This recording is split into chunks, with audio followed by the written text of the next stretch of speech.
He boarded the plane like any other passenger, quiet, composed, unaware that within minutes his dignity would be torn apart in front of hundreds of eyes. He carried the weight of a name, a legacy, and a truth no one could erase. He was the son of a billionaire.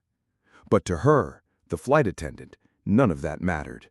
All she saw was the color of his skin. What happened next didn't just freeze the flight on the tarmac, it froze an entire nation in disbelief. Could one act of cruelty really expose the ugliness hidden in plain sight? The day had started like any other for Jordan Williams. At just 22, he carried himself with the quiet confidence of someone raised in privilege, yet grounded by his father's lessons about humility. As the only son of a self-made billionaire, Jordan could have chosen an easy path, but instead he worked hard, flying back from charity events, business meetings, and speaking engagements that showed a side of him the world rarely expected from someone born into wealth. On this particular afternoon, he stepped on to the private jet's connecting flight. Nothing fancy, just a standard commercial route. He dressed simply, no designer logos or flashing jewelry, blending in with the crowd. To the other passengers, he was just another young man taking his seat near the window. To the staff, though, he was something else. His skin marked him before his boarding pass ever did.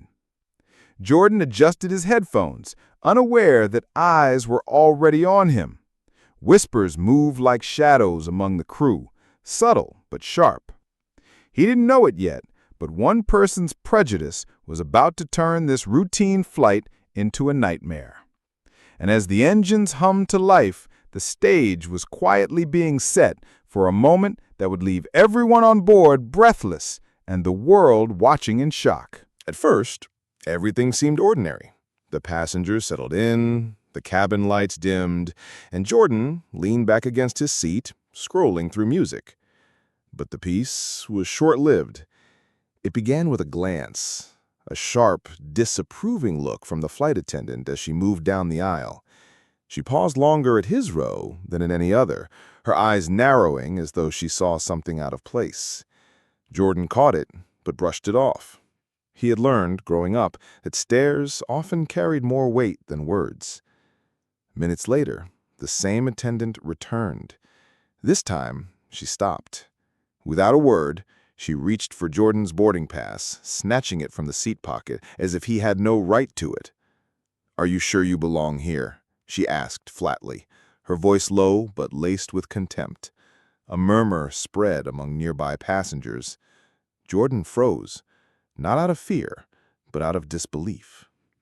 He had been taught to keep calm, to never let anger be the first reaction. So he nodded, producing his ID with steady hands. The attendant barely glanced at it before tossing it back, muttering something about keeping an eye on him. Jordan tried to shake it off, but the tension only grew heavier. Each time she passed, her tone sharpened, her actions more hostile. A request for water was ignored. A simple call button pressed went unanswered. And then came the breaking point. As the plane taxied slowly on the runway, the attendant returned, eyes blazing. She accused Jordan of being aggressive, of making other passengers uncomfortable. The words struck like blows, echoing louder than the hum of the engines. Heads turned. Whispers began. In that moment, Jordan was no longer just another traveler. He was painted as a threat. Before he could respond, she leaned closer, her voice cutting through the cabin. "You people always think you can do whatever you want." The sting of those words silenced him. His jaw tightened, his chest burned, but still he held back. He knew that any sudden move, any raised tone would only confirm the lie being spun around him. But fate didn't wait for his restraint. Without warning, the attendant reached out and shoved the tray table against him, the smack of plastic snapping every passenger's attention toward his row. Gasps erupted. Some passengers leaned forward, others shrank back. For a moment, it seemed chaos would break out in the cabin. And then, silence. The engines stopped. The hum of the plane died. The lights flickered once, twice, then dimmed to an eerie glow. A voice crackled over the intercom. "All passengers remain seated. We are holding position on the tarmac." Jordan's heart pounded. He didn't know it yet, but what had just unfolded wasn't going to stay within the walls of that aircraft. It was about to spiral into something far greater, something no one on that flight would ever forget. The cabin erupted in chaos. Passengers shouted, some reaching for their phones, others frozen in disbelief. The flight attendant's hand still pressed against Jordan's chest, her accusations spilling like venom. "He's dangerous. He needs to be restrained." Her voice cracked with false urgency, twisting reality into a spectacle. Jordan's breath caught. He raised his hands slowly, palms open, showing every passenger he had nothing to hide.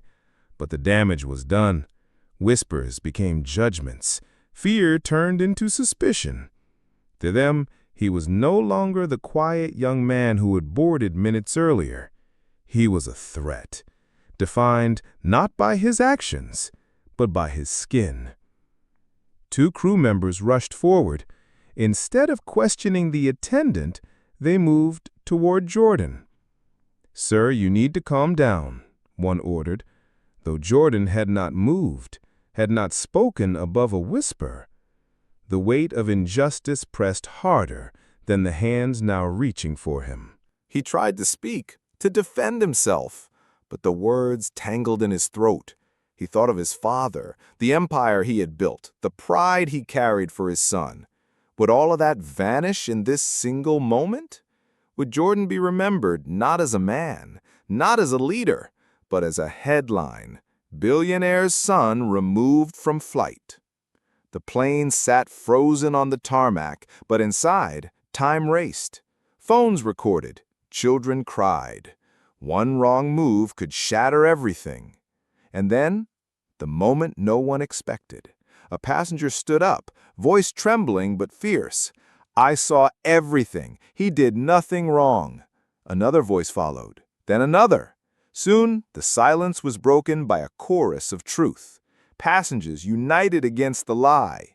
Jordan's chest heaved, his eyes burning.